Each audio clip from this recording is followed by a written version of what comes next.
Достар, бүгін бізде роботпен 2 операция жасау пландап жатырмыз, жоспарлап. Бірінші қазір тазабердіні ұстап, 40 жастағы жігіттің ұршық буынын ауыстыратын боламыз. Екінші операция тізе буыны.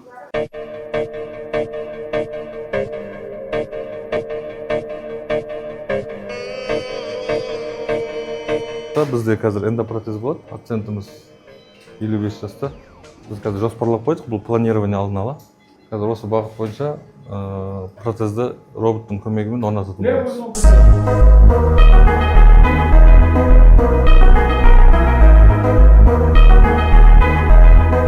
Біз бүгінгі кезекті операциямызды біттік.